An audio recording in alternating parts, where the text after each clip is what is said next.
저는 이제 서울의 삭막한 아파트를 떠나 동해의 작은 도시 속초에서 파도 소리를 자장가 삼아 살고 있는 68세 강미숙이라고 합니다. 남들은 아들 잘 키워각만 남았다고 했지만 제 삶은 호강이 아닌 지옥에 가까웠습니다. 그래서 더는 참을 수 없어 제 인생의 마지막 반란을 시작했습니다. 저도 처음부터 이렇게 독한 여자는 아니었습니다. 세상에 처음부터 독한 사람이 어디 있겠어요. 남편을 일찍 여의고 시장 한 구석에서 반찬 가게를 하며 악착같이 아들 하나를 키워냈습니다. 그 아들이 장가를 가고 눈에 넣어도 아프지 않을 손녀가 태어났을 때 저는 한 지붕 아래 북적이며 사는 것이 세상 가장 큰 행복인 줄로만 알았습니다. 아니, 행복이라고 스스로를 세뇌하며 살았죠. 제 하루는 새벽 5시 지긋지긋한 이명과 함께 시작되었습니다. 깨질 듯한 머리를 부여잡고 가장 먼저 하는 일은 유기농이 아니면 입에도 대지 않는 까다로운 손녀 재아의 도시락을 싸는 일이었습니다. 무쇠솥으로 한 쌀밥에 어젯밤 미리 재워둔 한우 장조림, 살짝 데친 유기농 브로콜리. 행여나 귀한 손녀가 탈이라도 날까 제 입에 들어가는 것보다 수십 배는 더 신경을 썼습니다. 그 다음은 아침 식사 준비. 빵을 좋아하는 며느리를 위해 토스트를 굽고 밥을 고집하는 아들을 위해 국을 데웁니다. 그들이 식탁에 앉을 때쯤이면 저는 이미 세탁기 2대를 돌리고 난 후였습니다. 색깔 옷과 흰 옷은 기본, 며느리는 자신의 블라우스와 남편의 와이셔츠는 반드시 손빨래를 따로 하라고 신신당부를 했으니까요. 물론 처음 몇 년은 괜찮았습니다. 손녀가 제품에 와락 안기며 할머니가 해준 밥이 세상에서 제일 맛있어요라고 말해줄 때마다 고단했던 하루의 피로가 눈 녹듯 사라지는 것 같았습니다. 내가 이 가족에게 꼭 필요한 존재구나, 그런 보람을 느꼈습니다. 하지만 그 온기는 그리 길지 않았습니다. 언제부턴가 며느리 지연이가 저를 대하는 태도가 변하기 시작했습니다. 마치 월급 주는 사장이 직원을 대하듯 서늘하고 딱딱하게요. 어머니, 빨래 해주시는 거 감사한데 옷 개킬 때 탁탁 털지 말아주세요. 그런 먼지가 아이들 기관지에 안 좋고 아토피도 일으킨대요. 어머니, 저녁은 정확히 7시에 차려주세요. 재아 영어학원 마치는 시간이랑 맞춰야 해요. 정확히 7시예요. 그 정확히라는 단어에는 1분이라도 늦으면 안 된다는 차가운 명령이 담겨 있었습니다. 제가 거실 소파에 앉아 잠시 드라마라도 보고 있으면 며느리는 보란듯이 인상을 찌푸리며 말했습니다. 어머니, 아침부터 드라마 소리가 너무 시끄러운데요. 볼륨 좀 줄여주세요. 며느리 꿀잠 자고 있을 새벽부터 일하고 잠시 갖는 그 짧은 휴식마저 소음 취급을 당하는 순간 저는 깨달았습니다. 나는 이 집에서 환영받지 못하는구나. 나는 이들의 편안한 삶을 위해 존재하는 로봇 청소기쯤 되는 존재구나. 저는 그 집의 가족이 아니었습니다. 월급 없는 가정부 아니 그보다 못한 존재였습니다.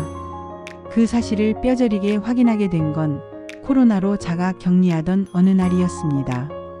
생각보다 독한 코로나로 온몸이 쑤셔 일어나지 못한 어느 날이었습니다. 평생을 쪼그려 앉아 일하느라 망가진 무릎까지 욱신거려 자리에서 일어나지도 못한 채 끙끙 앓아누워 있었습니다. 그때 며느리가 방문을 두드리며 말했습니다. 어머니, 아프신 건 알겠는데 저녁 준비는 어떻게 하실 거예요? 재아 먹을 죽이라도 끓여주실 수 있으시죠? 체온계는 39도를 가리키고 숨을 쉴 때마다 폐가 찢어질 듯 아픈데 며느리가 걱정하는 것은 시어머니 건강이 아니라 오직 저녁밥이었습니다. 그 순간 눈물이 핑 돌았습니다. 아, 이 집에서 나는 마음대로 아플 수도 없는 존재구나. 결국 수십 년간 저를 괴롭혀왔던 무릎이 더는 버티지 못하고 탈이 나고야 말았습니다. 의사는 닳아버린 연골을 인공관절로 교체해야 한다고, 더 미루면 평생 휠체어 신세를 져야 할지도 모른다고 했습니다. 떨리는 목소리로 아들 민혁이에게 전화를 걸었습니다. 민혁아, 엄마가 무릎 수술을 해야 한단다. 수화기 너머로 들려온 아들의 첫마디는 제 가슴에 평생 지워지지 않을 흉터로 남았습니다. 수술이요? 비용은 얼마나 나온대요? 입원은 며칠이나 해야 하고요? 일주일 정도 입원해야 한다는 제 말에 아들은 깊은 한숨과 함께 이렇게 말했습니다. 그럼 그동안 집안일은 어떡하죠? 지연이 혼자서는 절대 못할 텐데.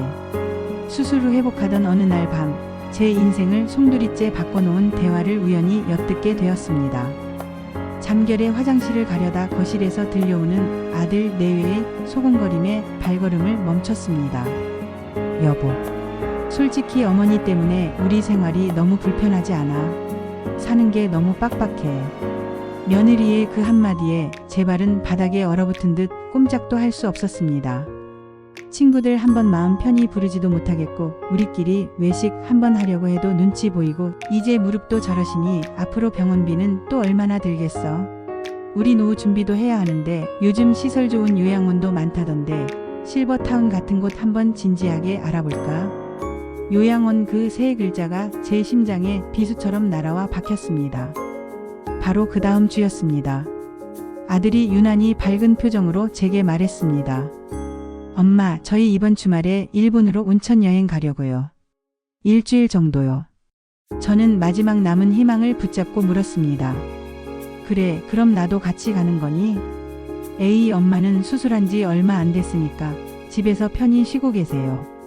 저희끼리 다녀오는 가족 여행이에요. 가족 여행 그 두 단어가 제 가슴을 산산조각 냈습니다. 아들 내외가 여행 가방을 끌고 나간 그날 밤, 저는 결심했습니다. 남을 위해서만 살았는데 이제는 나를 위해 살아보자. 다음 날 아침 저는 부동산에 전화를 걸었습니다. 제 이름으로 된 이 집을 팔기로 했습니다. 남편을 여인 뒤 서울 변두리지만 아늑하고 이웃들이 정겨운 이곳 시장 한 구석에 세를 얻어 반찬 가게를 열었습니다. 새벽부터 밤늦게까지 하루도 쉬지 않고 일하며 푼푼히 돈을 모으고 대출을 받아 2층짜리 이 반찬 가게 건물을 샀고 30년이 넘는 세월 동안 버텨온 끝에 이제는 비로소 대출을 모두 갚고 제 건물이 되었던 것입니다. 마침내 제 이름으로 된 건물 한 채를 가지게 된 순간 지난 세월의 고단함이 비로소 보상받는 듯 했고 아들 내외와 손녀까지 함께 살면 마냥 행복할 것 같았는데 행복이라고 스스로를 세뇌하고 살았던 것이었네요. 놀랍게도 건물을 내놓은 지 사흘 만에 사겠다는 사람이 나타났습니다. 땅콩 건물로 자수성가한 젊은 사업가였는데 건물을 마음에 쏙 들어 했습니다. 할머니, 이 집에서 정말 행복하게 사셨나봐요. 집 안에 따뜻한 기운이 가득해요. 그 말을 듣는 순간 가슴 한편이 아렸습니다. 계약금을 받고 일주일 뒤에 잔금을 치르기로 했습니다. 그리고 저는 아무도 모르게 조용히 이사 준비를 시작했습니다. 유일한 내 편인 오랜 친구 명욱이에게 모든 것을 털어놓자 친구는 잘했다. 미수가 잘한 결정이야. 너를 위해 살아야지. 애들도 자립하고라며 저를 지지해 주었습니다. 그리고 다음날 아들 내외가 여행에서 돌아왔습니다. 여느 때처럼 손녀 재아를 재우고 잠자리에 들려는 아들 내외를 불러 앉혔습니다. 이사 간다. 이 건물 팔았다. 뭐라고요? 저희랑 상의도 없이요. 내 이름으로 된 내 건물이야. 너희는 그동안 월세 한 번 낸 적 있니? 관리비는? 내가 시장에서 허리 못 펴고 번 돈으로 산 내 건물이란다. 지금 저는 속초에 온 지 6개월이 넘었습니다. 시장 건물 판 돈에 대출을 조금 보태서 3층짜리 작은 건물을 하나 샀습니다. 1, 2층은 세를 주어 매달 들어오는 월세로 생활 걱정이 없습니다. 해변까지 거리는 조금 있지만 매일 바닷가를 산책하며 새로 사귄 이웃들과 웃고 떠들며 제 인생에서 가장 평화로운 시간을 보내고 있습니다. 아들이 몇 번 찾아와 같이 살자고 했지만 저는 단호히 거절했습니다. 미녀가 엄마는 지금이 정말 행복하다. 더 이상 누구를 위해 희생하고 싶지 않아. 너희끼리 오순도순 잘 살아라. 그게 진짜 효도다. 저는 더 이상 누군가를 위한 희생양이 아닙니다. 누구의 엄마도 누구의 할머니도 아닌 오직 나 강미숙으로 살아갈 겁니다.